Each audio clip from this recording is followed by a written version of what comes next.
பொங்கலுக்கு முன்னாடி எப்போவுமே இந்த மாதிரி அவரைக்காய் மேலே போடுறது இங்கே வழக்கம். இப்போ ஒரு தடவை போடுவாங்க, அப்புறம் கண்டிப்பாக பொங்கலுக்கு 2 நாளுக்கு முன்னாடியும் போடுவாங்க. இதில் வந்து இயற்கையாக விளைஞ்ச எல்லா பொருளையும் கொண்டு வச்சுருப்பாங்க. மோஸ்ட்லி நம்ம பொங்கல் சமயத்தில் என்னென்னலாம் யூஸ் பண்ணுவோமோ அதெல்லாமே வச்சுருப்பாங்க. இங்கே அது மட்டும் இல்லாமல் சாப்பிட்ற ஐட்டமும் நிறையா வச்சுருப்பாங்க.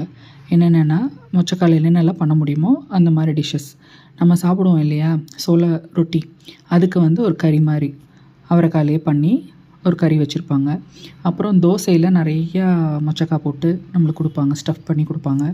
அப்புறம் இங்கே வந்து இந்த அவரைக்காவோட மிக்சர் வந்து ரொம்ப ஃபேமஸ், ரொம்ப சூப்பராக இருக்கும். இந்த சீசனில் மட்டும்தான் கிடைக்கும் அது, அதுவும் இங்கே வாங்கிக்கலாம். அப்புறம் அவரைக்காய் போட்டு குலோப் ஜாம் பண்ணியிருந்தாங்க, அது இன்னுமே நல்லா இருந்துச்சு. அவரைக்காயில் ஐஸ்கிரீமும் ட்ரை பண்ணியிருந்தாங்க, அதுவும் நல்லா இருந்துச்சு. ஸோ இந்த சுரக்காயெல்லாம் பார்த்தோன்னா ஆஹா வீட்டுக்கு எடுத்துகிட்டு போகலாம் அப்படிங்கிற மாதிரி இருந்தது. பட் வந்து இதெல்லாம் நாட் ஃபார் சேல்.